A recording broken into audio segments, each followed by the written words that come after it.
So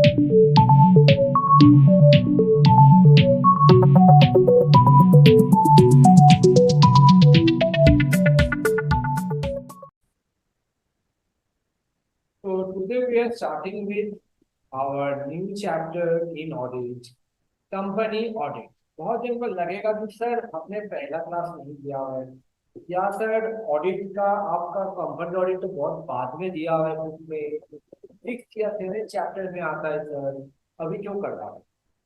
पहला class और पहला चैप्टर अगर आपने किया हुआ रहता है तो आप उसके बाद कंपनी ऑडिट ही पढ़ाई कीजिएगा, क्योंकि कंपनी ऑडिट से आपका श्योरली 15 मार्क्स का क्वेश्चन रहेगा। अभी जो आज हम लोग का पहला 4 पेज का है, वो पहला 4 पेज में आप मान के चलो 10 से 15 का क्वेश्चन आने का चांस है। 10 मार्क्स तो आएगा ही। बाकी का एक और क्वेश्चन है जो उतना इम्पोर्टेंट नहीं है, वो दूसरा चैप्टर में पूछा था, बट इस चैप्टर में भी दिया है कुछ, वो हम लोग नेक्स्ट टाइम कर लेंगे। तो कंपनी ऑडिट सबसे पहले पहला क्लास में आपको बोला था ऑडिटिंग कभी भी सोल प्रोप्राइटरशिप कंसर्न में मैंडेटरी नहीं, पार्टनरशिप फर्म के लिए भी मैंडेटरी नहीं, लेकिन अगर आप कंपनी होते तो आपको ऑडिट करवाना ही पड़ेगा। तो उसका क्या रूल्स एंड रेगुलेशन है वही हम लोग यहाँ पे पढ़ेंगे। सबसे पहले appointment of auditor of all company, listed company हो या अनलिस्टेड कंपनी, सबको अपना कंपनी के लिए क्या करना पड़ेगा? ऑडिट। अच्छा, अनलिस्टेड मतलब प्राइवेट कंपनी भी होती है। Section 139 contain that at the first AGM, आपको पहले ये सब थोड़ा थोड़ा चीज को रिवीजन या याद रखना है, जो आपने शायद सेमेस्टर 1 में पढ़ी थी लॉ में। एनुअल जनरल मीटिंग, हर कंपनी में साल में एक बार एजीएम करना पड़ता है। तो पहला एजीएम पे कंपनी अपॉइंट करेगा एक इंडिविजुअल और एक फर्म, फर्म मतलब group of individual as its auditor. जो लोग ऑफिस होल्ड करेगा from the conclusion of that meeting, मतलब जिस मीटिंग में आपको अपॉइंट किया गया उस मीटिंग से लेके नेक्स्ट 6 एजीएम तक, मतलब कितना साल हो गया? 5 पहला एजीएम में होल्ड किया, पहला से छठा तो कितना टाइम था? 5। तो 5 साल का आपका टाइम लिमिट रहता है हर एक ऑडिट। ये एक इंट्रोडक्शन है, ये आपका समझाने के लिए। एग्जाम में इसके ऊपर कुछ नहीं लिखना है। मेन जो आता है, अगर क्वेश्चन आता है एग्जाम में, describe the process of appointment of auditor, आपका नोट्स या आंसर स्टार्ट होगा फर्स्ट ऑडिटर जो लिखा है वहां। या तो यहाँ पर मार्क करना है आपको section 139 subsection 6 of the companies act 2013 provide. जो बच्चा लोग अभी भी भैया दीदी का बुक फॉलो कर रहे हैं, प्लीज उसको अभी बंद कर दीजिए, क्योंकि वो 2013 का कंपनीज एक्ट का प्रोविजन नहीं रहेगा, शायद 1956 कंपनीज एक्ट का रहेगा, जो कि ना पूरा गलत हो जाएगा, फुल काट दिया जाएगा। तो 2013 कंपनीज एक्ट वन सेक्शन 139 सब चीज क्या बोल रहे हैं?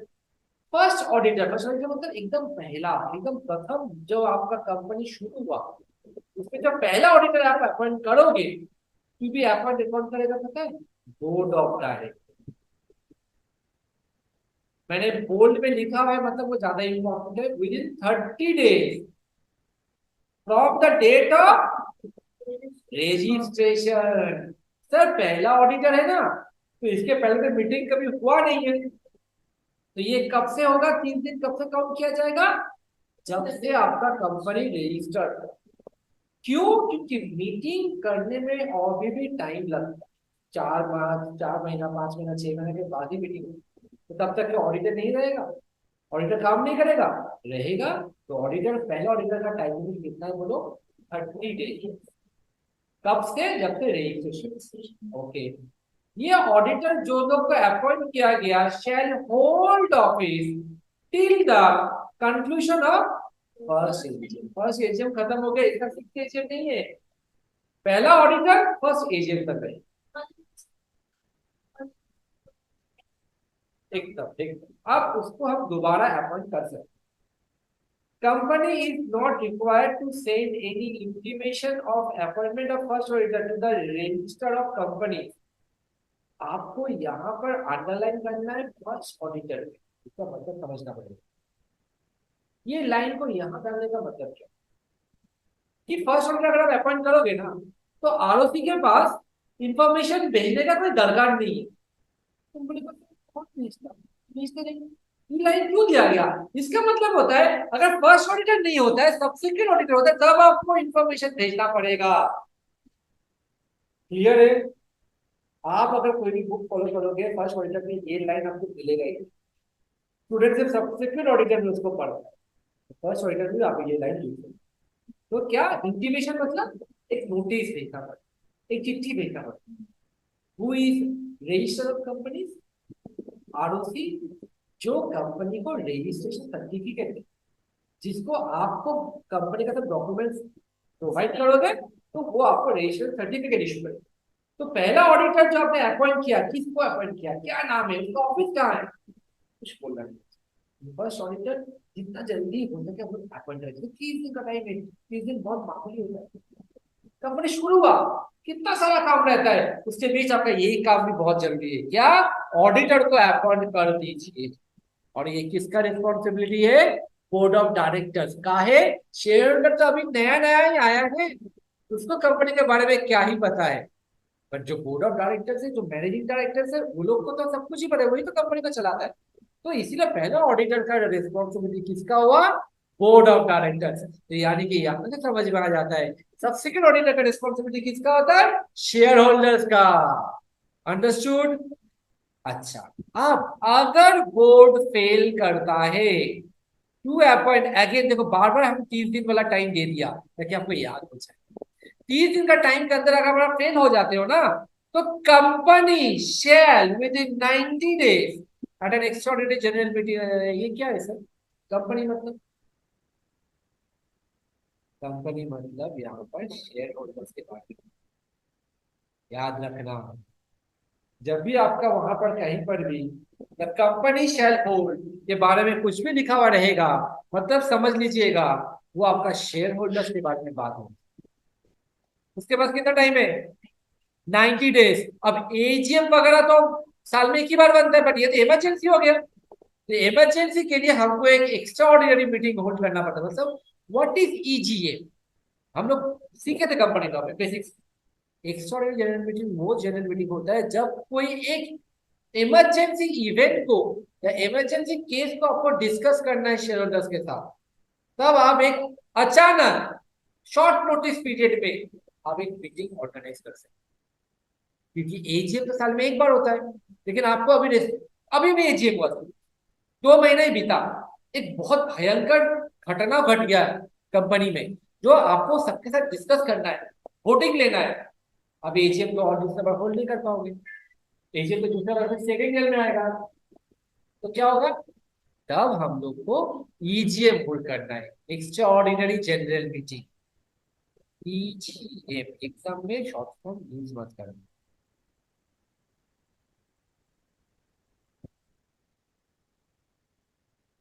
एंड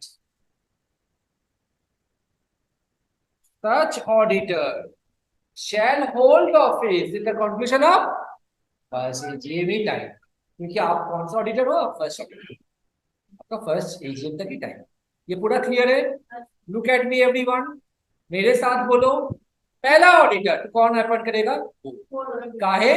शेयर होल्डर अभी नया नया है, तो कुछ पता भी नहीं। क्या टाइम है? 30 दिन, 30 दिन, 30 दिन, एक महीना रजिस्ट्रेशन हुआ, उसके बाद से 30 दिन के अंदर अपॉइंट करो। अगर फेल हुआ तो कंपनी के पास काम जाता है रिस्पॉन्सिबिलिटी। कंपनी मतलब शेयर होल्डर। उसके बाद कितना टाइम लगता है? Within 90 days. स्टूडेंट अपना दिमाग लगा लेता है, स्टूडेंट बोलता है सर वहां 30 दिन, यहाँ 60 दिन, टोटल 90 डेज। नो, वहां 30, यहाँ 90, टोटल 120 डेज। तो आप अगर चाहते हो तो आप ये छोटा सा एक चार्ट बना सकते हो।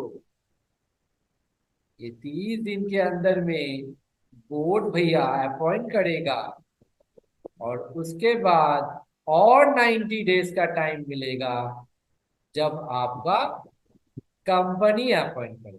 This is for first auditor only. अगर बोर्ड फेल करता है तो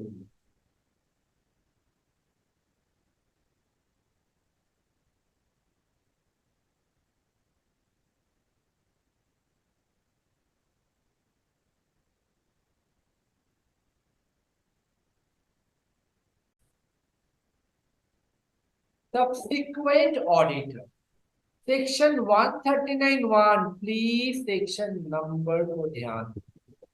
सर ये क्या बात हो गया सर, पहले फर्स्ट ऑडिटर बोला आपने, लेकिन उसका सेक्शन नंबर सबसेक्शन 6 हो गया।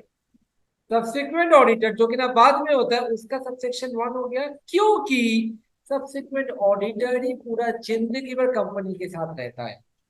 वो आदमी भले बदल जाए पर उसको तो सब्सिक्वेंट ही बोला जाएगा।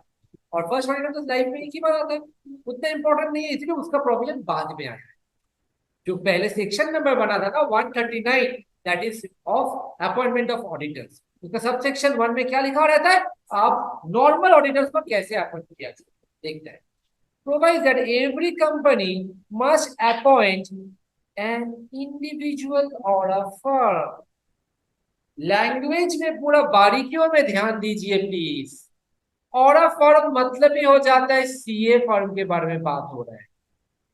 हम और आप अगर चाहेंगे भी तो कंपनी का ऑडिट नहीं कर सकते हैं, क्योंकि we are not practising CA. CA बन गया, उसके पास डिग्री नहीं है, सर्टिफिकेट नहीं है, तो प्रैक्टिस नहीं करता है, वो नहीं ऑडिट कर पाए। आपका एक भैया है ऑफिस में जॉब करता है, हम है ट्यूशन पढ़ाता है, हम लोग ऑडिट कंपनी का नहीं कर पाए।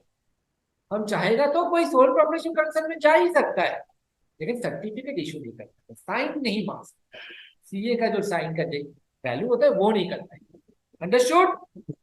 एक इंडिविजुअल और a firm as an auditor in the first AGM, देखो लाइन का मतलब चेंज हो जाता है, उसमें था विद इन 30 डेज, और सब्सिक्वेंट ऑडिटर जो सेकंड वाला ऑडिटर होता है उसको कब अपॉइंटमेंट करना है, फर्स्ट एजीएम में, क्योंकि फर्स्ट ऑडिटर फर्स्ट एजीएम में छोड़ के जाना है। विद इन 30 डेज रजिस्ट्रेशन था, करके वो कब तक रहेगा, वो बोर्ड ऑफ डायरेक्टर्स अपॉइंट करे कि कंपनी अपॉइंट करे, उसका टाइम लिमिट तो फर्स्ट एजीएम तक ही है। आप उसको टाटा बाय बाय करेंगे, अब सब्सिक्वेंट ऑडिटर को लेके आएंगे कब, फर्स्ट एजीएम को। The auditor so appointed shall hold office from the conclusion of that meeting till the conclusion of its 6th AGM, 5 साल। It is provided that before such appointment is made, आप appoint करना चाहते हो, आपको बहुत मन है पीडब्ल्यूसी को आप अपना अपॉइंटमेंट ऑडिटर रखो, लेकिन उसके अपॉइंटमेंट करने से पहले आपको पहले उसके पास से रिटेन कॉन्सेंट लेना पड़ेगा।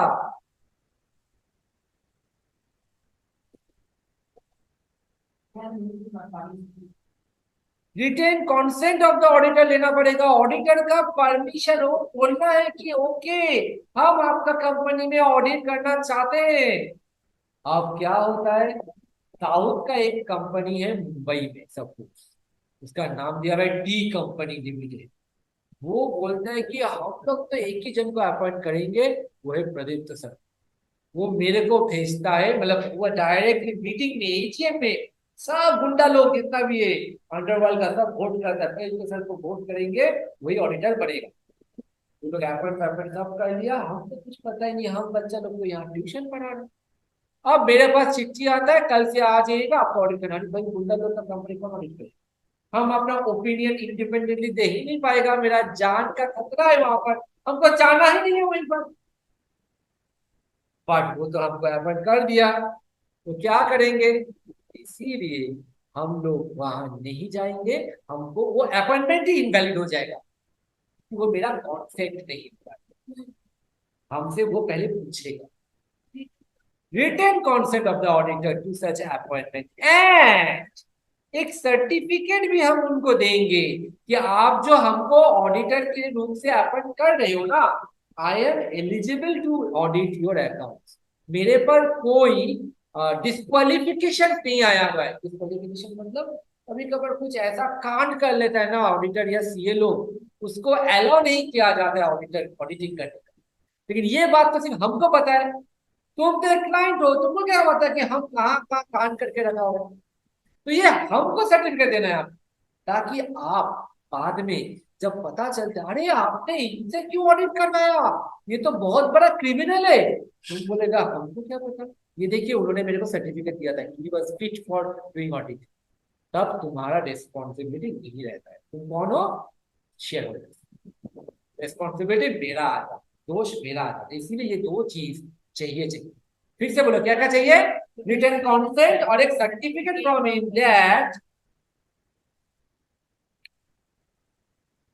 is is that the appointment is made shall be in accordance with the prescribed conditions। Section 141 इसमें क्वालिफिकेशंस पढ़ेंगे हम लोग थोड़ी देर बाद।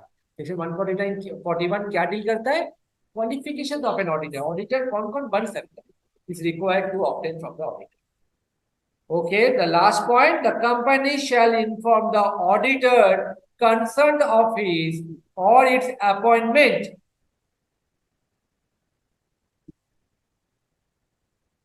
अच्छा, यहाँ पर लैंग्वेज में अगर ध्यान दो, अगर आप ऑडिट्स को भूल जाओ, ठीक है, तो क्या लाइन बनता है, ऑडिटर कंसर्न ऑफिस अपॉइंटमेंट, मतलब उसका जो अपॉइंटमेंट हुआ उसके बारे में आपको उसको इन्फॉर्मेशन दे देता कि चलो आपका सब कुछ हो गया, आप फाइनल हो गया। या फिर ही इसको कटाऊ ऑफ इट्स अपॉइंटमेंट, इट्स क्यों बोल रहा है, क्योंकि फॉर्म अगर होता है वो तो नॉन लिविंग थिंग होता है, तो एंटिटी हुआ, तो उसका तब इट्स नहीं बोल सकते, तो उसका इट्स बोलता है। तो ये दो चीज एक ही लाइन में डाल के आप भी डालो, मिसिंग होता है तो इंप्रेशन खराब होता है।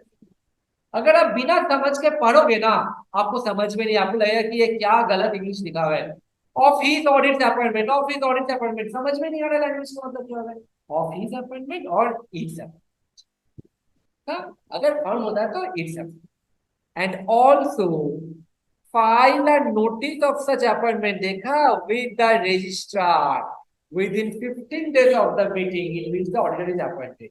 फर्स्ट ऑडिटर में नोटिस भेजने का दरकार नहीं था आरओसी के पास, लेकिन सब्सिक्वेंट ऑडिटर जब जब आप अपॉइंट करोगे तब तब आपको आरओसी को बोलना पड़ेगा कि ये बंदा जो ऑडिटर के रूप से अपॉइंट किया, इसका टाइम लिमिट क्या है, 50 days। आप सबसे रिक्वेस्ट है, सबसे पहले ऑडिटर को एक बार पढ़ो, कहीं पर भी डाउट हुआ तो पूछो।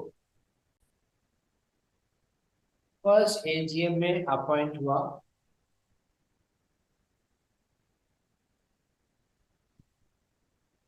और ये होल्ड करेगा 6 एजीएम तक, और ये एजीएम का होल्ड करते करते आपको आरओसी को चिट्ठी भेजना पड़ेगा 15 days में, ठीक है।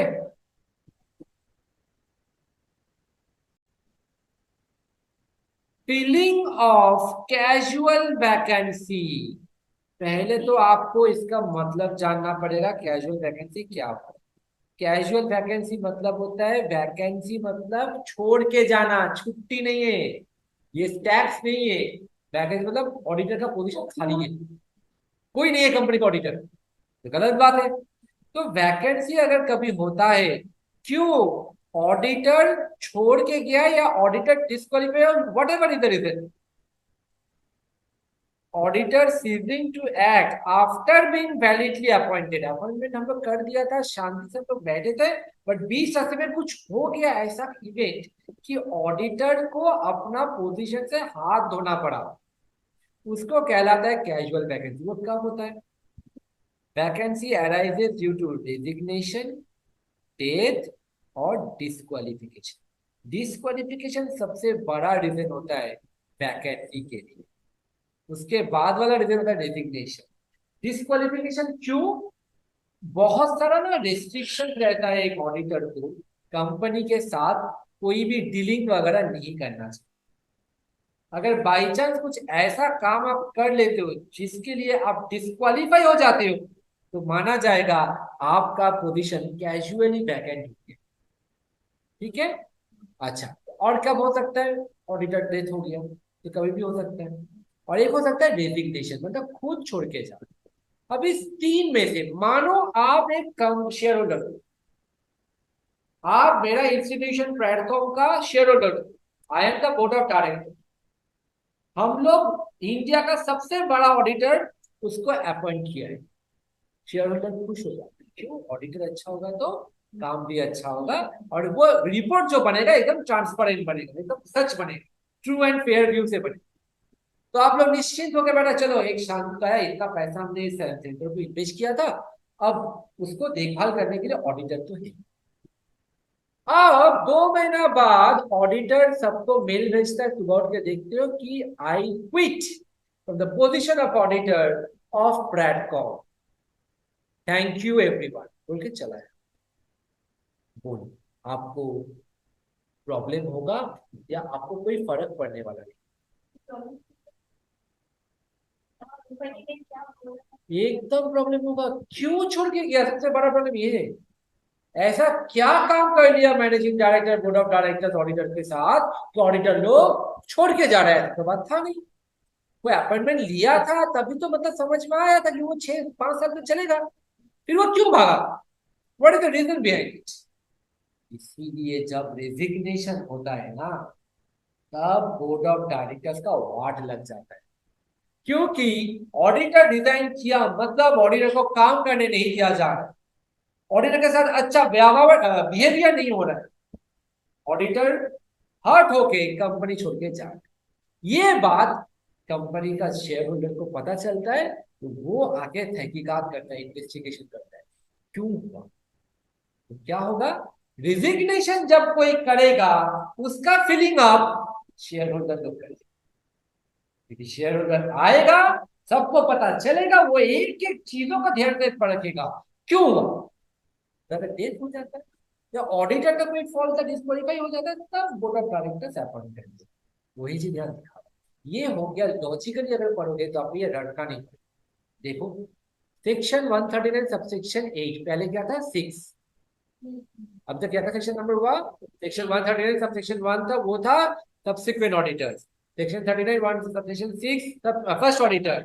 Section 39 subsection 8 filling of casual vacancy, provide that the casual vacancy in the office of auditor may be filled by the board within 30 days of such vacancy. But where the vacancy, अच्छा कौन fill करेगा? Board. तो यानी कि एक चीज prove हो जाता है, जब जब बोर्ड आता है फिलअप करने के लिए, अपॉइंट करने के लिए, उसके पास 30 दिन का टाइम रहता है। बोर्ड 30 दिन का टाइम रहता है। बोर्ड और कब आया था? फर्स्ट ऑडिटर कितने दिन का टाइम था? 30 दिन। कंपनी कौन सा ऑडिटर ने अपॉइंट करता है? सब्सिक्वेंट। कितना टाइम रहता है उसका? कोई कह रहा है फर्स्ट एजीएम में अपॉइंट करता है, हर एजीएम को अपॉइंट करे। अब ये जो कैजुअल वैकेंसी हुआ, तो वो फिलअप कौन करेगा? बोर्ड। तो उसके बाद 30 दिन का टाइम, वैकेंसी से 30 दिन के अंदर अब अपॉइंट करेगा। लेकिन where the vacancy is caused by resignation, the appointment of the auditor shall also be approved by the company at a general meeting. General meeting में, जनरल मीटिंग बुलाया जाएगा और शेयर होल्डर लोग उस मीटिंग में approval देगा, okay now you are allowed to appoint. और उसका टाइम लिमिट 3 महीना, 3 months, within 3 months of the recommendation of the board, and he shall hold office in the conclusion of the next AGM. Please second paragraph को पढ़ो। Board एक जन को recommend करेगा कि हम लोग इसको अपॉइंट करने के लिए सोचे हैं। सर अगर हम रिजाइन करेगा तो शेयर होल्डर्स दूसरा ऑडिटर को, शेयर होल्डर्स का परमिशन है, रिकमेंडिंग देर उससे कुछ प्रॉब्लम नहीं है। हाँ बिल्कुल।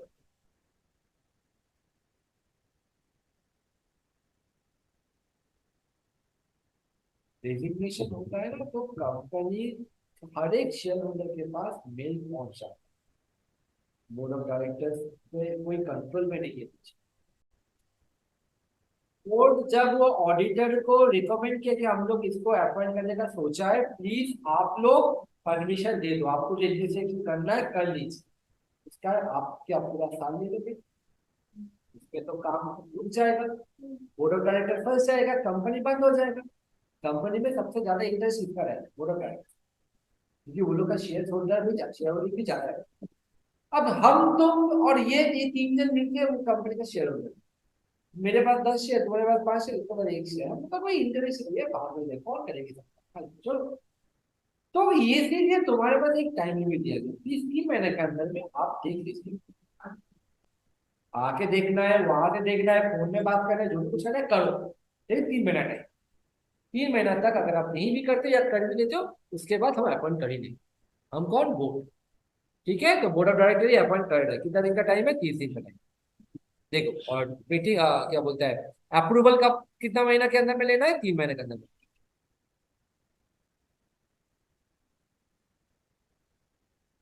आगे बढ़े।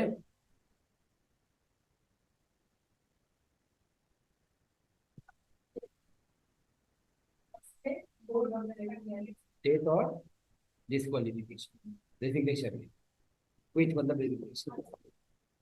अब आता है, ये जो था ये था नॉर्मल कंपनीज। अब आता है government company.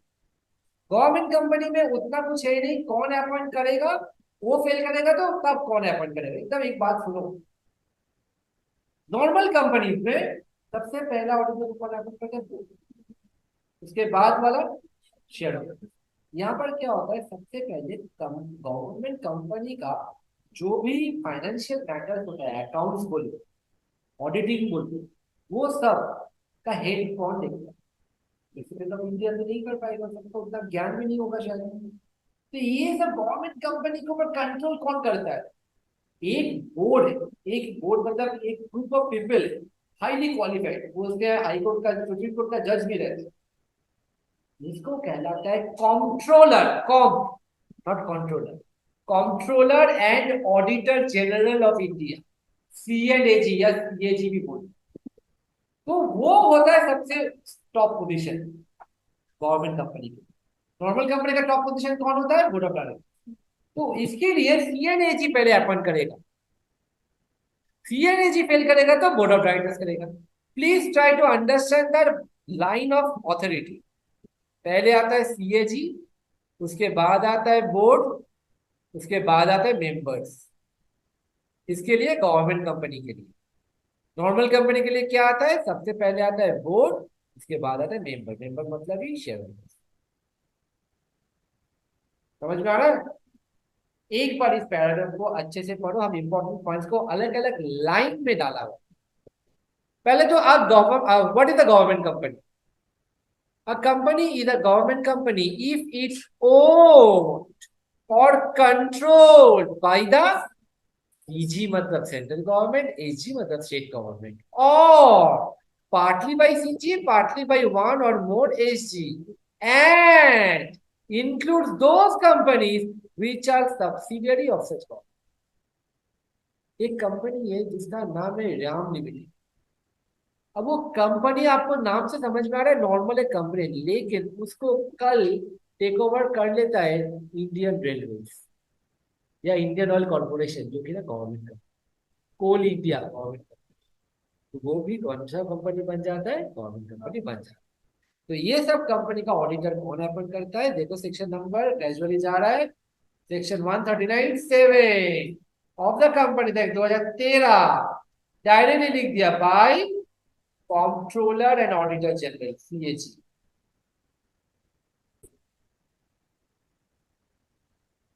Within 60 days of registration of the company।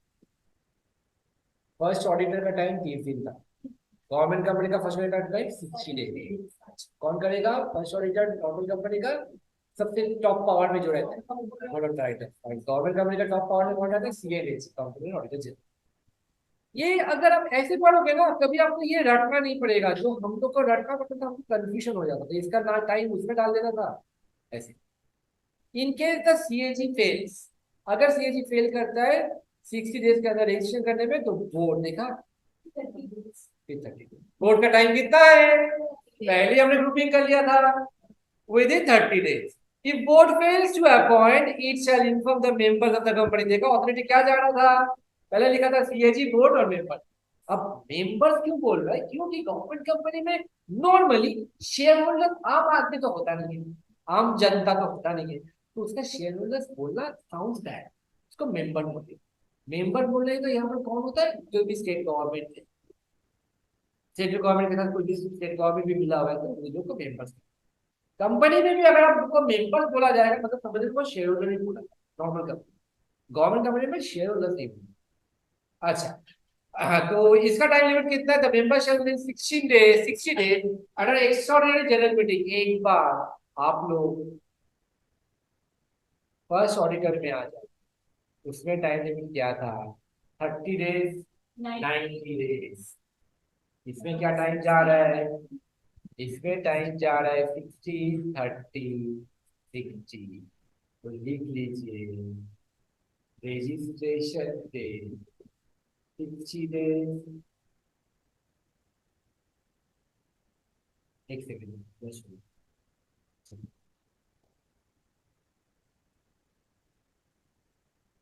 CNAG 60 days का टाइम। CNAG के बाद बोर्ड 30 दिन का टाइम। बोर्ड के बाद 60 डेज मेंबर्स के पास टाइम। ये EGM में होगा, AGM नहीं, उसमें भी था।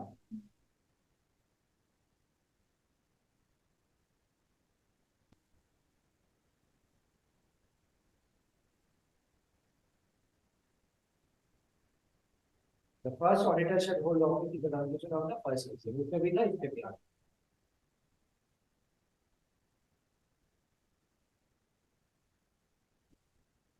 कितना टाइम कब तक होल्ड करेगा? First AGM।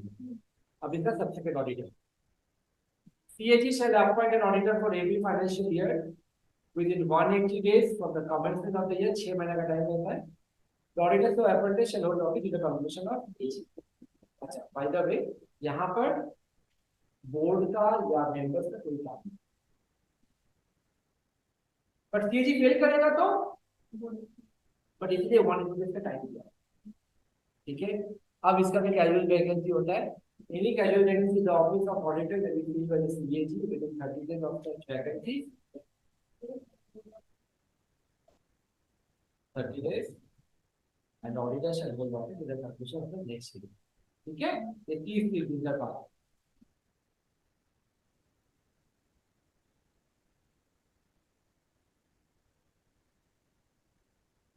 तो इसका भी मीनिंग सेम, कैजुअल वैकेंसी कब होता है दिया हुआ है। अब आता है ये जो हम लोग बोला था 6 मीटिंग तक होल्ड करेगा, उसके बारे में बोलिए।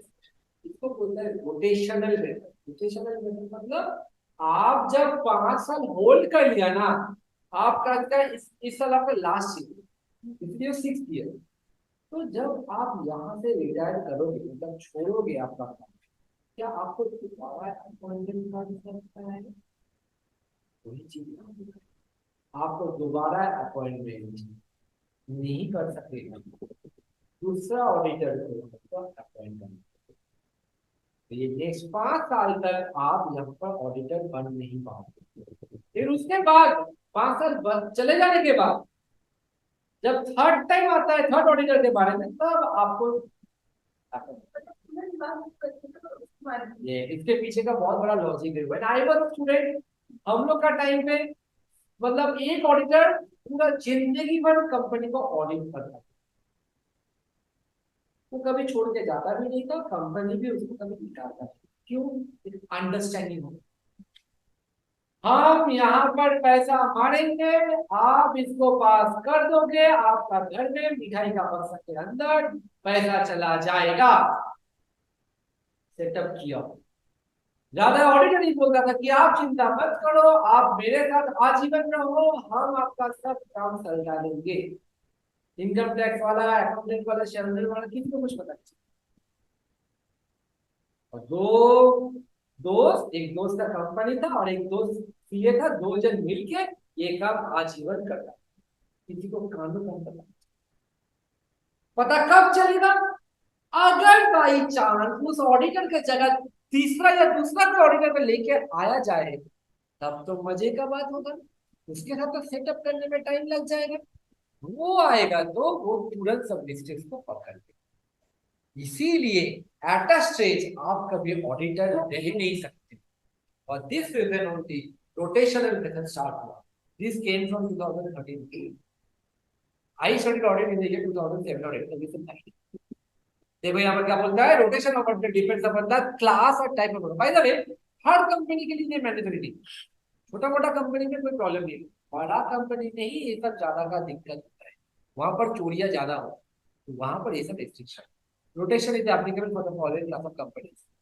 लिस्टेड कंपनी अगर आप हुआ ना, लिस्टेड मतलब जानते हो, जिसका शेयर स्टॉक मार्केट में लिस्टेड, पब्लिक लोग उसका शेयर खरीद सकते हैं, तो हर लिस्टेड कंपनी के लिए ये रोटेशन फॉलो करना पड़ेगा।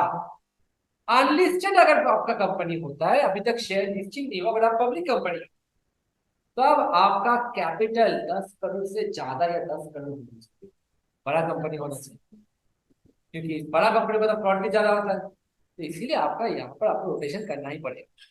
प्राइवेट कंपनी अगर हुआ ना, प्राइवेट कंपनी का बड़ा कंपनी हो जाएगा जब अपना कैपिटल 50 करोड़ के ऊपर है, वही 50 करोड़ के ऊपर काफी बड़ा अमाउंट होता है, तब आपको रोटेशन फॉलो करना पड़ेगा। और कोई भी कंपनी क्यों ना हो जाए, उसका अगर बोरोइंग 50 करोड़ या उसके ऊपर होता है, उसको वो रोटेशन फॉलो करना पड़ेगा। एक बार इसको प्लीज पढ़ लीजिए,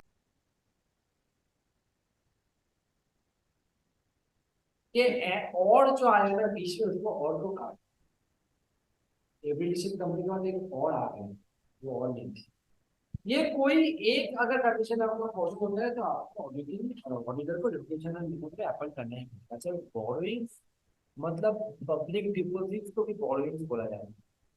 you know what is public deposits, any idea?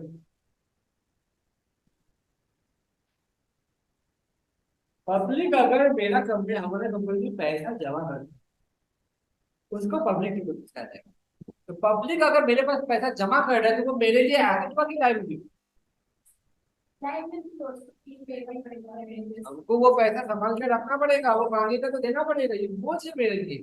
Bank के पास जब हम लोग पैसा रखते हैं, बैंक के लिए वो लाइबिलिटी होता है, इसलिए बैंक जब पैसा जमा करते हैं तो बोलते हैं your account is credited, bank का लाइबिलिटी बढ़ता है, बीआरएस।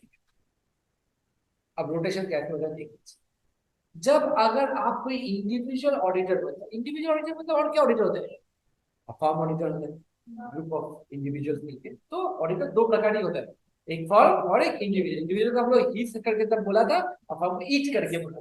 इंडिविजुअल ऑडिटर अगर होता है तो no individual shall be appointed as an auditor of a company for more than one term of 5 years। एक टर्म होता है 5 साल के लिए, उसके बाद आपको अपॉइंटमेंट नहीं करना चाहिए दोबारा। An individual on completion of his term as an auditor for 5 years, 5 साल खत्म हो जाने के बाद, shall not be eligible for appointment for the same company for a period of 5 years from the completion of his term। इसका मतलब ये नहीं कि आजीवन भर आप ऑडिटर नहीं बन पाओगे, ऐसा नहीं। हम लोग का साल चल रहा है 31 मार्च 2024 को साल खत्म हो गया, और मेरा भी उसमें डेट ओवर हो जाए, इसके बाद 5 साल, मतलब 2025, 26, 27, 28, 29, 31/3/29 तक हम ऑडिटर इस कंपनी में नहीं बन पाएंगे, पर दूसरा कंपनी में बन पाएगा।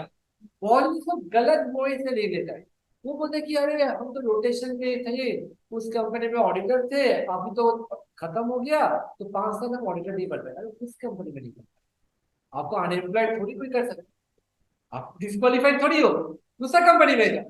अब एक बात देखो, यहाँ पर आपको एक क्वेश्चन पूछना चाहिए, सर जब आपके जगह दूसरा कोई आता है ऑडिट करने के लिए, तो 5 साल ही रहेगा, तो 5 साल तक तो आप ऑडिटर वैसे ही नहीं बन पाओगे। तो ये लाइन देने का मतलब क्या, इस टाइप का क्वेश्चन क्या बोल रहे, क्या बोला मैंने, फिर से बोलो। आपके पास आज आपका लास्ट डेट है, आप छोड़ के जा रहे हो, नया ऑडिटर का अपॉइंट किया जाएगा, तो कितने दिन होल्ड करेंगे, 5 साल। तो हम तो वो इस बीच में आ ही नहीं सकते, क्योंकि दूसरा जन है ऑलरेडी। तो यहाँ पर इस लाइन का देने का मतलब क्या हो गया कि आप नेक्स्ट 5 साल तक यहाँ पर ऑडिटर बन नहीं पाओगे, तो आप सबको पता है फिर क्यों दिया जा सकता है, क्योंकि अगर जो ऑडिटर नया वाला बंदा है उसका अगर कैजुअल वैकेंसी नहीं आ सकते, लिखा हुआ है अलग से, ये नहीं रहता तो आ जाता, इसीलिए ये पॉइंट दिया गया, हर एक पॉइंट के पीछे लग एकदम, हम तो नहीं आ पाएंगे भाई, उस रास्ते हमको जाना ही नहीं। 5 साल का, जस्ट लाइक 14 साल का वनवास था राम जी का, ये 5। आगे बढ़ते हैं। अब ये स्टूडेंट भी समझ लेता है बहुत गलत बात, उसको लगता है अच्छा 5 साल के बाद उसके बाद आना ही है सर, अगर उसको पसंद ही नहीं इस कंपनी में मॉडल करना तो, अरे नहीं आ सकता है, बोला है। आपको कोई फोर्स नहीं कर सकता है, जब भी अपॉइंटमेंट होगा आपको फिर से दोबारा अपना रिटर्न सर्टिफिकेट और रिटर्न कॉन्सेंट देना पड़ेगा, तभी आपका अपॉइंटमेंट वैलिड होगा। अब आ जाओ फॉर्म ऑडिट, मतलब group of individual. An audit firm shall not be appointed to the company for more than, से मतलब 2 साल। 5 5 का 10 साल का तक आप रह सकते हो, बीच में छोड़ के जा सकते हो, लेकिन मैक्सिमम आपका 10 साल का नहीं। और ये 2 टर्म्स ऑफ 5 इयर्स का ये खत्म हो जाएगा तो आप दोबारा एलिजिबल नहीं होगा रीअपॉइंटमेंट के लिए for 5 years after completion of its term. 2 साल 10 साल का बात नहीं होगी, समझो बात। जब इंडिविजुअल ऑडिटर था उसके पास कितना टाइम लिमिट है, कितना दिन तक आप नहीं आ पाओगे वापस, 5 साल, क्योंकि उसका टाइम लिमिट 5 साल। स्टूडेंट्स यही कंक्लूजन ड्रॉ कर लेता है कि फर्म ऑडिटर का टाइम लिमिट कितना है, 10 साल, तो 10 साल तक वापस नहीं आएगा। नो, वो भी 5 साल के लिए आएगा, क्योंकि यहाँ पर टर्म का जो टाइम होता है वो 5 साल का ही है। 2 टर्म तक आप रह सकते हो, एक टर्म का कूलिंग पीरियड बोलते हैं इसको। तो कूलिंग पीरियड कितने का है, दोनों के लिए ही एक टर्म, समझा। और एक टर्म कितना साल का होता है, क्लियर है ना। एग्जाम में आप अपना कोई भी लैंग्वेज में लिखो, यही लाइन में लिखो। फिर से एक बार जल्दी से बता, कूलिंग पीरियड एक टर्म का होता है, यहाँ टर्म मतलब 5 इयर्स। नॉर्मल ऑडिटर का टाइम लिमिट होता है, एक ही टर्म वो ऑडिटर रहेगा, उसके बाद कूलिंग पीरियड एक टर्म का रहेगा। फर्म ऑफ ऑडिटर्स अगर होता है तो उसको आपका टाइम लिमिट, टर्म होता है 2 टर्म यानी कि 10 साल का, उसके बाद कूलिंग पीरियड 1 टर्म की है। मतलब यहाँ होता है 1+1, यहाँ होता है 2+1। ये 1 क्या है, टर्म की वैल्यू, साल नहीं। अब बहुत जन को लगता है कि अरे सर ऑडिटिंग, आप बोला कंपनी ऑडिट अपॉइंटमेंट ऑडिट बहुत इंपॉर्टेंट है, तो क्वालिफिकेशन का भी क्वेश्चन बहुत इंपॉर्टेंट होगा, बहुत बड़ा होगा। क्वालिफिकेशन पे सेक्शन 141 अभी अभी पहले किए थे, पढ़ने बोला हुआ था, देखो ये देखो, पढ़ने मार्क किया था कि अगर वो कैजुअल वैकेंसी वाला भी था, ये देखो सर्टिफिकेट ऑडिटर सेक्शन 141, मतलब इसका कंडीशन जो प्रिस्क्राइब है वो कौन सा सेक्शन पे प्रिस्क्राइब है, सेक्शन 141 का क्वालिफिकेशन। क्या क्वालिफिकेशन होगा, as per section 141 of the company code of Kerala, a person shall be eligible for appointment as an auditor of a company only if he is a child. A firm where a majority of partners practicing in India are qualified for appointment as associate may be appointed by his firm name to be the auditor of the company. हम लोग का 6 जन का partnership firm, 6 जन में से 5 जन CA और 1 जन सीए में है, तो वो आप फर्म को ऑडिटर के रूप से अपॉइंट, या फिर 6 जन में से 2 जन सीए, 4 जन सीए में आप उस फर्म को ऑडिटर के रूप से अपॉइंट नहीं कर, क्यों, मेजोरिटी उस firm.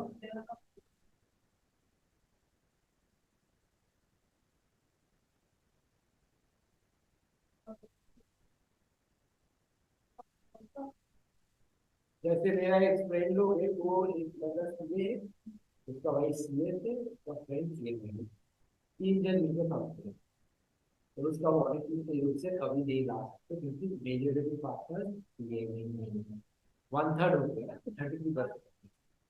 Okay, where a firm including, ये नया आया है एलएलपी।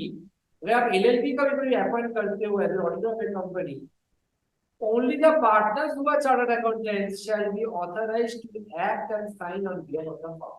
सिग्नेचर पर मारेगा जो सीए है,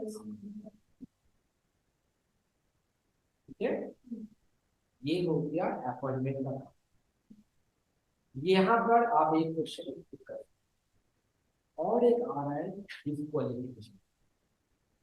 जो ऑडिटर कब कब डिस्क्वालीफाइड हो, ये बहुत ही important।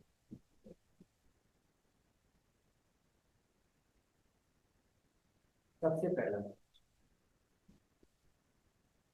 क्या बोले, following person shall not be eligible, ये लोग को ऑडिटर के रूप से आप नहीं डाल सकते।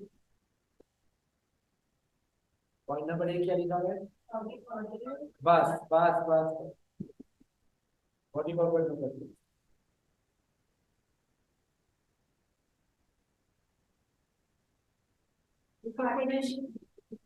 कोई कंपनी, कॉर्पोरेट मतलब कंपनी, तो अब कोई कंपनी को ऑडिटर के रूप से नहीं डाल सकते।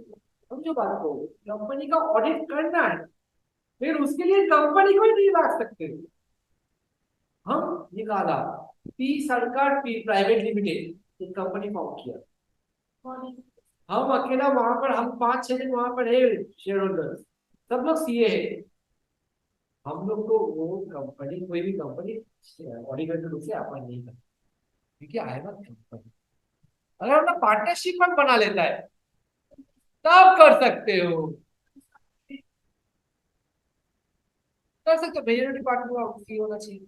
बोला है पढ़ो, other than a limited liability partnership form register under LLP act, इसको छोड़ के, इसी को जब स्टार्टिंग में बोला था कि ऑडिटर कौन कौन बन पाएगा, तो क्या लिखा हुआ, एक इंडिविजुअल और एक फर्म, कॉर्पोरेट लिखा था, तो कॉर्पोरेट कहा आएगा।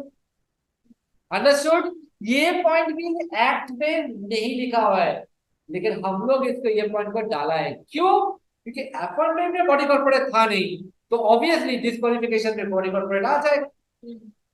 अंडरस्टूड ना, पॉइंट नंबर बी, बी वाला अच्छे, एन ऑफिसर और एम्प्लॉय ऑफ द कंपनी, मतलब क्या होता है,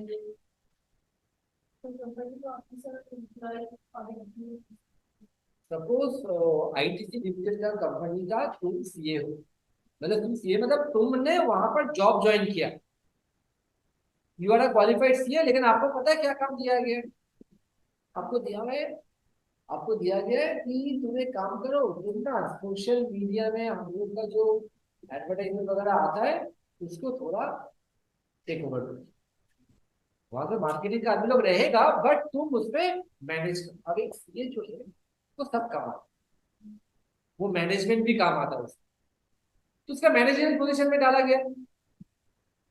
अब अचानक क्या होता है, मेरा जो ऑडिटर है उसके साथ हम लोग का ताना माना लग जाता है, ऑडिटर बोलते ये गलत है, हम बोलते नहीं हम ऐसे ही करेंगे, ऑडिटर के साथ मेरा ताना माना लग जाता है, ऑडिटर को निकाल दिया जाता है, छोड़ दिया था बड़े बड़े, उसके जगह में अपॉइंटेड किया गया तुमको, तो you are an employee of my company, आपका काम क्या था, एडवर्टाइजिंग को देखना, क्या हम आपको मेरा कंपनी में ऑडिटर कर सकते हैं, आई एम आईटी से limited, you are an employ. क्यों, what is the logic behind it, आगे तक को कोई मिस्टेक नहीं होगा फिर, क्योंकि आप मेरा एम्प्लॉय हो, हम आपको बोलेगा सुनो तुम ऑडिटर बनो, फिर जो आपको बन गया था, ये सुनो कल 9 बजे आ जाना, जो आपको, ये सुनो ये चोरी को मत दिखाओ, छुपा लो, जो आपको, सर ये गलत है ये मत कीजिए, मेरे ऊपर बात कर रहे हो तुम, नमक मेरा खाया हुआ है, मेरा ही बात कर रहे हो, तुमको कल से ऑफिस पे आना है, जाओ वो निकाल दो। सर वेरी सॉरी सर, आप जो बोलेगा आप माई बाप, तो यहाँ पर एक इनडायरेक्ट इन्फ्लुएंस आ जाता है एम्प्लॉयर, इसीलिए एम्प्लॉय और ऑफिसर को कभी भी आप ऑडिटर के रूप में नहीं डाल सकते, टोटली डिस्क्वालिफिकेशन। नंबर सी,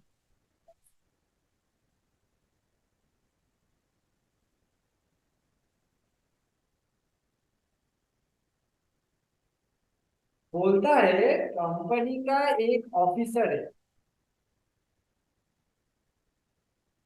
और एम्प्लॉय है, मानो निस बंदे, वो आईटी का एम्प्लॉय था, उसको तो आप अपॉइंट नहीं कर सकते हो, पॉइंट नंबर बी में बोल दिया।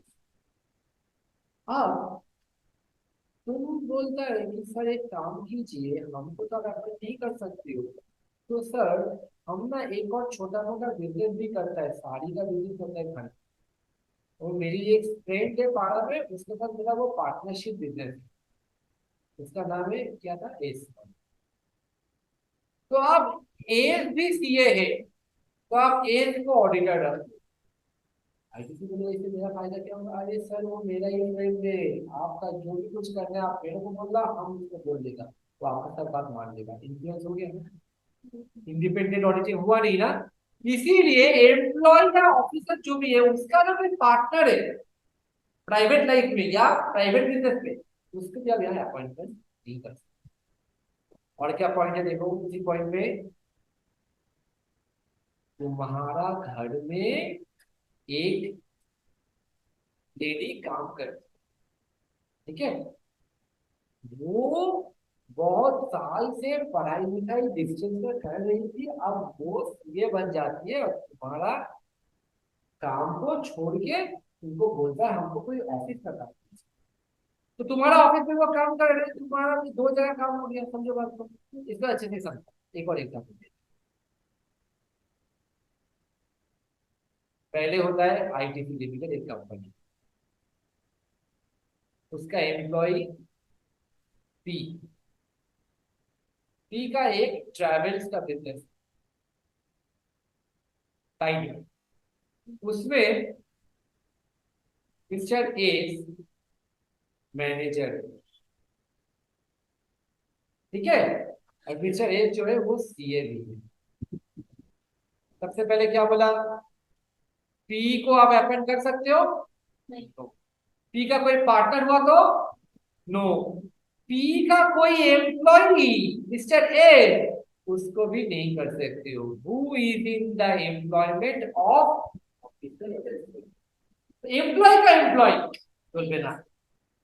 क्यों सर, एज तो अच्छा बंदा है, किसको पता, एज को बोला ये सब काम मत करो सर, हम करेंगे, ठीक है रुको, तो बड़ा मालिक भी है ना, वो बताता है, पी को बोला तुम उसको अपना फैक्टर को समझाओ, वो मेरा यहाँ पर सब गलतियां निकाल रहा है, अगर नहीं समझाओगे तो तुमको मैं काम से निकालूंगा, इसकी चिंता मत, तुम जाके उसको बोलता है इतना दिन से तुमको हम खिलाया पढ़ाया है, तो ये सब रिटर्न देगा, आज आ गया गुरु दक्षिणा का टाइम, जाओ मेरा सर का जो ऑफिस पे जो भी गलत है सब मानो सही है, आंख बंद करके ऑडिटिंग करते, इन्फ्लुएंस हो जाए। पॉइंट नंबर डी सी बता रहे हैं, कोई भी एम्प्लॉय और ऑफिसर जो रहता है उसका पार्टनर या उसी का एम्प्लॉय ऑडिटर नहीं बन सकता।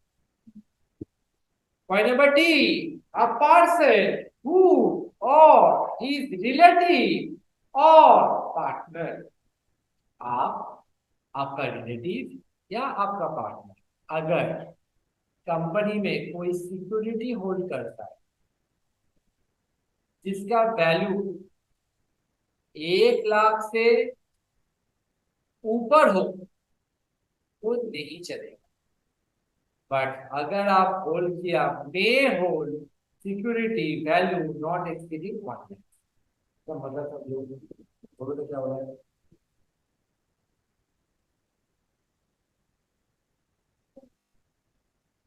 सबसे पहले जो पॉइंट नंबर डी है, डी वाला क्या बोल रहा है, ये लोग ऑडिटर बन नहीं पाएगा, कब नहीं बन पाएगा, जब आपका वो लोग सिक्योरिटी होल्ड, लेकिन अगर सिक्योरिटी 1 लाख के ऊपर होल्ड करेगा तभी नहीं कर पाएगा, 1 लाख के नीचे होल्ड करेगा तो कर सकते, देखो नॉट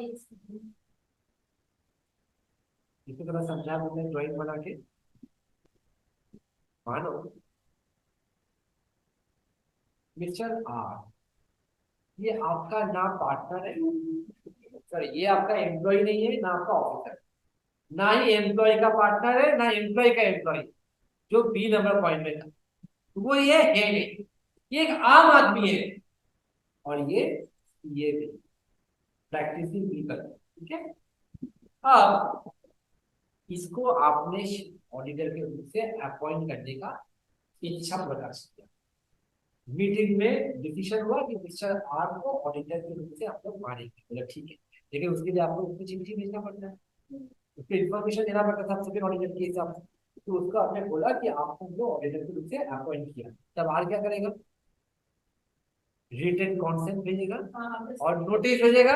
रिटर्न कॉन्सेप्ट भेजेगा, हमको कोई प्रॉब्लम नहीं, लेकिन सर्टिफिकेट में डालेगा आई एम डिस्क्वालिफाइड। क्यों? सबका मन में यही सवाल, ऐसा क्यों? क्यों आर ने रिफ्यूज किया? What is the logic behind it? Because मेरे पास आपका कंपनी का 2 लाख शेयर,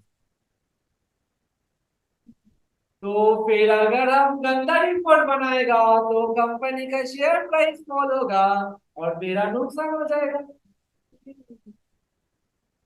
और अगर हम अच्छा करेगा तो शेयर प्राइस बढ़ेगा तो मेरा फायदा। कोई भी अगर शेयर होल्ड करता है उसको आप ऑडिटर तभी बना पाओगे अगर उसका पहले 1 लाख के नीचे देखो। शेयर होल्ड कोई भी करता है, आपको थोड़ी समझ आया था कि आप देख के रिलायंस का शेयर होल्डर भाई ऑडिटर बनोगे। आज आप एक नॉर्मल बीकॉम कर रहे हो, आप उसके पास सीए किया, सीए बन गया, सीए में रैंक आ गया, रिलायंस से आपसे अपॉइंट किया जाता है एज एन ऑडिटर, रैंक हो गया, सबका पूर्ण। लेकिन आप बता रहे हम तो शेयर होल्ड करते हैं ऑलरेडी, बचपन से हम शेयर में खरीदते हैं, शेयर खरीदता है और रिलायंस का शेयर इंडिया का हर एक बंदे के पास जो शेयर मार्केट में खेलता है। चिंता नहीं, कितने का शेयर? मेरे को 10 शेयर, एक शेयर का दाम 3,000, कितना हुआ? तो 30,000, कोई चिंता नहीं है आप। क्लियर है?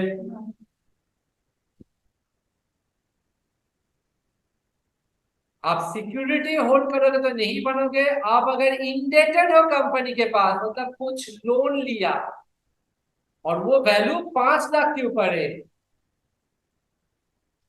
तो आप ऑडिटर नहीं बन सकते हो। अच्छा, ये ना आप बन सकते हो, ना आपका कोई रिलेटिव बन सकता है, नहीं। ना आपका कोई पार्टनर बन सकता है। ठीक है? एम्प्लॉय का पार्टनर नहीं हो रहा है, एम्प्लॉय का पार्टनर पॉइंट नंबर सी में डन हो गया हम लोग का, एम्प्लॉय के बारे में बात ही नहीं हो रही। ओके, अच्छा, तो क्या क्या रिस्ट्रिक्शन हुआ अभी तक बोलो? एक तो आप शेयर 1 लाख के ऊपर होल्ड नहीं कर सकते हैं, और आप अगर इंडेटेड और लोन वगैरह बोरिंग वगैरह किया हुआ है तो वो आप 5 लाख के ऊपर नहीं हो सकता है। और या फिर आपने कोई गारंटी दिया किसी थर्ड पर्सन के हिसाब से कंपनी को, वो गारंटी 1 लाख क्रॉस नहीं करना चाहिए। गारंटी क्या होता है? Contingent liability. हम उसका क्या? हम तुमको बोला एक काम करो ना, तुम तो काफी जाना माना व्यक्ति है, तुम्हारा सीए का फर्म है, इतना तुम काम करता है, तुमको सब लोग जानता है, तो हमको ना आईसीआईसीआई बैंक से लोन लेना है। लेकिन वो हमको लोन दे ही रहा है क्योंकि वो मेरा क्रेडिट स्कोर अच्छा नहीं है और किसी को जानता नहीं, मेरा तो डॉक्यूमेंट वगैरह अच्छा नहीं। तो बोलता भाई गारंटर आएगा तो हम दे देगा, तो तुम गारंटर बन जाओ। तुम बोलता है ठीक ही तो है, अरे तो है मेरा, गारंटर ही तो बनना है, चुकाना हमको थोड़ी है, आपको थोड़ी चुका रहा है नहीं, गारंटर बनने में क्या प्रॉब्लम है? अब तुम मेरा गारंटर बन गया आईसीआईसीआई बैंक, आईसीआईसीआई बैंक को बोला आप लोन चुकाओ, सर दे देंगे, हम लिख के दे दें, यू आर अ गारंटर। आपका बात क्यों माना? Because you are a very big CA, आपका बहुत ज्यादा पैसा कमाते हो आप, बैंक में करोड़ों का ट्रांजेक्शन होता है आईसीआईसीआई, तो आपका बात सुन के आईसीआईसीआई। अब next year ICICI bank Mumbai head office से आपको कॉल करके बोलते हैं आप मेरा ऑडिटर बनोगे।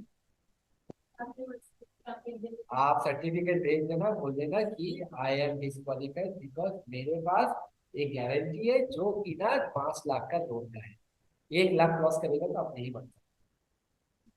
ये सब बात कंपनी के पास कैसे पता चलेगा? कंपनी का तो ऐसे लाखों करोड़ों गारंटर हो सकता है, ये आपको बताना है। तो कैसे बताओगे आप? सर्टिफिकेट देंगे कि आई एम नॉट फिट या आई एम एलिजिबल। और ये 3 पॉइंट हो गया, एक बार जल्दी से बोलो क्या क्या हुआ इस 3 पॉइंट। पॉइंट नंबर 3 बहुत ही इंपॉर्टेंट। पॉइंट नंबर 3 किसको लेकर बोलता है? कोई पर्सन है या उसका कोई रिलेटिव या पार्टनर हुआ, वो लोग ऑडिटर नहीं बन सकता है अगर शेयर होल्ड करेगा 1 लाख के ऊपर, लोन लेगा 5 लाख के ऊपर, या गारंटी दिया है। बी नंबर कौन सा पॉइंट था? कोई एम्प्लॉय नहीं बन पाएगा या उसका कोई रिलेटिव या उसका कोई एम्प्लॉय वो भी नहीं बन, बी और सी ये तो नहीं। अब आप तुम आ जाओ ई नंबर। हाँ,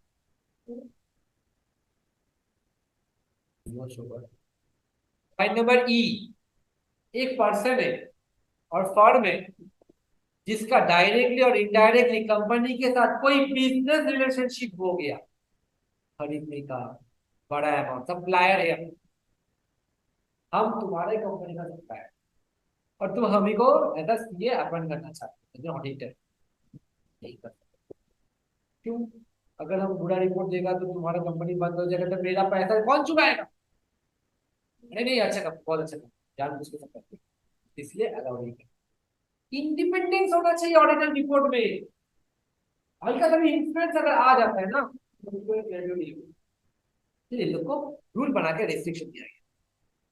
point number F, a person whose relative is a director or is in the employment of the company as a director, मतलब सिंपल, ये कोई एम्प्लॉय तो होगा तो आप पढ़ नहीं पाओगे, लेकिन अगर आपका कोई रिलेटिव कंपनी का डायरेक्टर है, तो भी मैं नहीं बन नहीं डायरेक्टर मतलब तो मैनेजमेंट हो गया, देखा गया तो वो आपका रिलेटिव ही वहां पर हेड है, तो वो तो आप ही का कंपनी बोल गया, मतलब एक इंटरेस्ट आ जाता है उसके ऊपर, तो इसीलिए आप नहीं कर सकते। पॉइंट नंबर जी वाला बहुत इंपॉर्टेंट है। A person who is in full-time employment elsewhere or a person or partner of a firm holding appointment as his auditor, मतलब हम कहीं और जॉब करते, तो हम इस कंपनी में एज एन ऑडिटर नहीं आ सकते। Auditor, auditing is not a part time.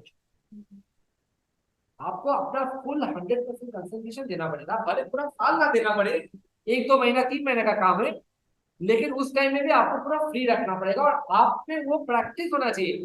तुमने 10 साल तक कोई प्रैक्टिस ऑडिट नहीं की, तुम 10 साल कहाँ किया, एक जगह में जॉब कर, तो जॉब में तो ऑडिटिंग का काम होता नहीं है, जब में अकाउंट्स का होता होगा, टैक्सेशन का होता होगा। अब अचानक तुमको कोई अपॉइंट करता है कि तुम मेरा ऑडिटर बनो, 2-3 महीने के बाद तुमने क्या किया, अपना ऑफिस में बोला 1-2 महीने के लिए हम आएंगे नहीं। तुम इंस्टीट्यूट को बोल रहे है, सी इंस्टीट्यूट को, कि देखिए हम तो यहाँ पर 3 महीना पूरी दिया, आपको तो वही चाहिए। 3 महीना देने से क्या होगा, आपका प्रैक्टिस कहाँ है, आपके पास नॉलेज कहाँ है, आप 10 साल तक तो कहीं और कुछ और काम कर रहे थे, इसीलिए आपको भी अलाउ नहीं किया। इसलिए यही बोला कि जो फुल टाइम एम्प्लॉयमेंट कहीं और करता है ना, वो अभी अभी नौकरी छोड़ा होगा फिर भी उसको नहीं।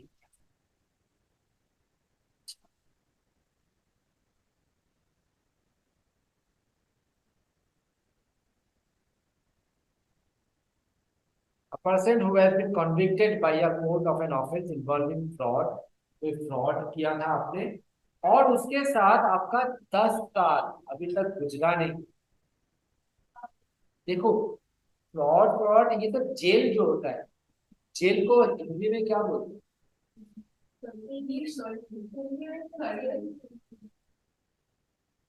संशोधनागार, संशोधनागार। देखिए अच्छा लैंग्वेज, बेंगली में भी बोलते हैं संशोधनागार, मतलब संशोधन किया जाए। आपने कोई गलती किया, मिस्टेक किया, तो आपका जेल हुआ, तो जेल में डाल के आपको डिसिप्लिन सिखाया जाए।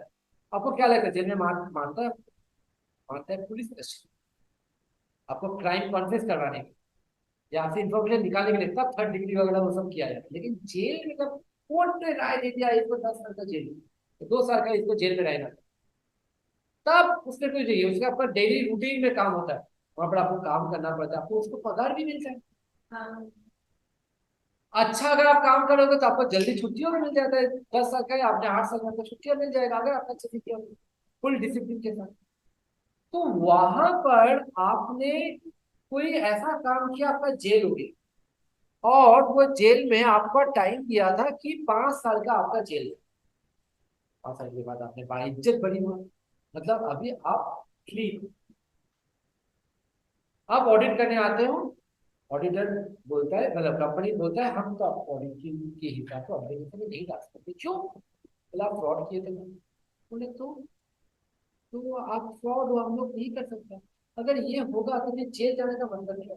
मुझे तो स्कोप मिलना चाहिए, मौका मिलना चाहिए। तो लीगली कभी ये रूल नहीं हो सकता है कि आपको हम एक बार फ्रॉड करेंगे तो लाइफ टाइम के लिए आपको हम ऑडिटिंग के लिए आपको 10 साल का टाइम, 10 साल तक आपका कूलिंग पीरियड हो।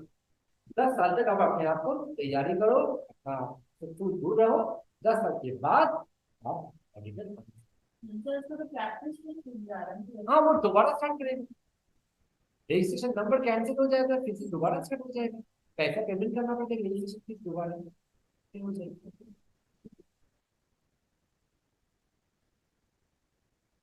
Any person whose subsidiary or associate company or any other form of entity is engaged on the date of appointing in consulting and specialise services, कुछ कुछ सर्विसेज है, कुछ कुछ काम है जो एक ऑडिटर कर नहीं सकता। वो सब काम अगर कर दो तो आपको ऑडिटर के रूप से नहीं हम लोग देख सकते, वो बात में आता है। As per section 141 subsection 4, ये सेक्शन पर नहीं भी आ जाएगा तो कोई दिक्कत का बात नहीं है। When a person appointed as an auditor of a company incurs any of the disqualification mentioned in the section 141 subsection 3, after his appointment he shall खुद से छोड़ के जाना है vacate in the office, and such vacation shall be deemed to be a, क्योंकि calendar किसी में disqualification डाले थे तो कैलेंडर हो जाएगा, आपको चिंता नहीं करना है, आप छोड़ देंगे। अगर आपको लगता है कि डिस्क्वालिफिकेशन हो, रेम्यूनरेशन बहुत ही छोटा सा पढ़ लो। बोर्ड ऑफ डायरेक्टर अपन किया तो बोर्ड ऑफ डायरेक्टर फिक्स करेगा, गवर्नमेंट फिक्स अपन किया मतलब सीएनएजी किया तो वो लोग अपन वो लोग फिक्स करेगा सारा चीज। और अगर कंपनी अपन किया एजीएम में, जनरल मीटिंग में या शेयर होल्डर्स में अपन किया तो वो लोग फिक्स करेगा। जो अपन किया वो सारी ये इसलिए अपॉइंटमेंट याद रखना बहुत जरूरी, ये बात में देखेंगे। आप लोग का होमवर्क है rights and powers of an auditor, इसको पढ़ना है। तो थोड़ा सा बोलता बता दे रहा है, right to access books and accounts and vouchers, auditor है बंदा, क्या क्या राइट। वो तो चेकिंग करने आएगा, अब उसको अब बुक्स और अकाउंट देखने नहीं दे रहे, कैसे कैसे चलेगा? बोला नहीं हम उसमें नहीं डालेंगे, उसमें एक डेटर है जो मेरा गर्लफ्रेंड है उसका फोन नंबर दिया हुआ, फोन नंबर ले लिया। ये ऑडिटर है भाई, भरोसा आपको करना ही पड़ेगा। तो access of books accounts and vouchers आपको देना है, अगर नहीं देता है ना ऑडिटर अपना रिपोर्ट में ये चीज को लिख देगा। और कौन सा रिपोर्ट देता है उसको क्या बोला जाता है, कौन सा ओपिनियन होता है वो? एक होता है एडवर्स, एक होता है क्लीन, डिसक्लेमर ऑफ ओपिनियन। याद है? डिसक्लेमर ऑफ ओपिनियन मतलब जहां पर आपको स्कोप ही नहीं मिला ऑडिटर, तो ये डिस्क्लेमर में आ जाता है, ऐसा हुआ। पॉइंट नंबर 2 क्या बोलता है, right to obtain information and explanation, कोई भी एक्सप्लेनेशन वो मांग सकते हैं एम्प्लॉय से, कोई भी इन्फॉर्मेशन वो मांग सकता है एम्प्लॉय से, बिजनेस रिलेटेड, ऑफिस रिलेटेड। ये सुनो ना, तुम्हारा घर कहाँ पर, तुम्हारा फैमिली को कौन कौन है, सब नहीं पूछ सकते, ऑफिस रिलेटेड आप बात कर सकते। Right to send audit report, obviously ये मेरा अधिकार है, कोई और साइन नहीं करेगा, हमको ही करना है। Right to receive notice of and general, इसका मतलब क्या? जनरल मीटिंग किसके लिए हो सकती है, कौन सा लोगों के लिए जनरल मीटिंग कर किया जाता है? और board meeting, board of directors के लिए बोर्ड मीटिंग, शेयरहोल्डर्स के लिए जनरल मीटिंग। तो ये जनरल मीटिंग में ऑडिटर कौन होता है? कोई नहीं। तो जो बोर्ड ऑफ डायरेक्टर्स है आपस में ही शेयर होल्डर को बुला के एजीएम खत्म करने जा रहा है, क्योंकि ऑडिटर पहुंचेगा तो ऑडिटर सबको बता देगा कि हम लोग का कंपनी फालतू काम कर रहा है। ऑडिटर पूरा हिंदी मूवी का हीरो माफी दरवाजा तोड़ के पूछता है, हाउ डेयर यू। फिर बोर्ड ऑफ डायरेक्टर्स बोलता है, अरे इसको दरवाजे इसको बाहर निकालो, तब बॉडी पे हाथ लगा के देखो, कानून का हाथ इतना लंबा है कि तुमको पकड़, क्योंकि ऑडिटर के पास ये अधिकार है, वो हर एक एजीएम का नोटिस उसको मिलना है और वो अटेंड भी करे। वो नहीं करना चाहिए separate thing, completely different thing, लेकिन उसको आपको बुलाना पड़ेगा। अच्छा, right to visit branch office and right of access to books, ये बुक्स कौन सा है? पॉइंट नंबर 1 और पॉइंट नंबर 5 तो सेम ही है, स्टूडेंट 5 नंबर पॉइंट को काटेंगे। ये ब्रांच में जो बुक्स रखा हुआ है उसके बारे में बात है, और पॉइंट नंबर 1 जो है वो आप जिस ऑफिस में ऑडिट कर रहे हो उसके बारे में बात है। एक हुआ था एक मेरा कलीग के साथ, उसका एक ब्रांच था बहुत ही बजबज एरिया में, पूरा कचरा है उस एरिया में। तो वो घुसता है वहां पर, जाता है वहां पर, वो ब्रांच ऑलवेज ताला रहता है, तो वहां पर कोई है नहीं, सिक्योरिटी गार्ड एक बाउंसर टाइप खड़ा है। वो घुसने का बोला खोलिए इसको, हमको ऑडिटिंग करना है, चेक करना है। तो इसमें क्या ऑडिटिंग है, इसमें कुछ है नहीं, आप जाओ मेन ऑफिस में करो, वहां पर जो करना है। बोला नहीं हमको तो जाना ही है, तो घुसने नहीं दिया, हमने धक्का मार दिया। तो वापस आया, आपको दूसरे बड़ा ओपिनियन दीजिए, हमको ऑडिटिंग करने का स्कोप नहीं, उसके बाद अधिकार है ब्रांच विजिट करने का।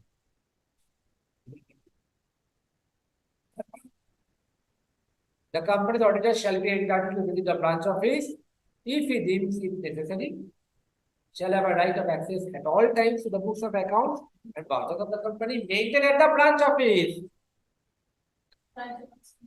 Last point, right to receive information. काम किया तो पैसा आपको मिलना है, ये हो गया राइट्स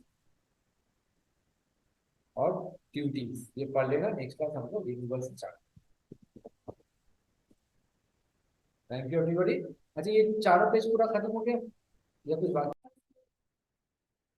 ड्यूटीज प्लीज पढ़ लेना खुद से, बहुत इजी है। राइट और ड्यूटीज में एक क्वेश्चन आता है, स्टूडेंट राइट में ड्यूटी लिख देता है, ड्यूटी में राइट लिख देता है, तुरंत हो जाएगा।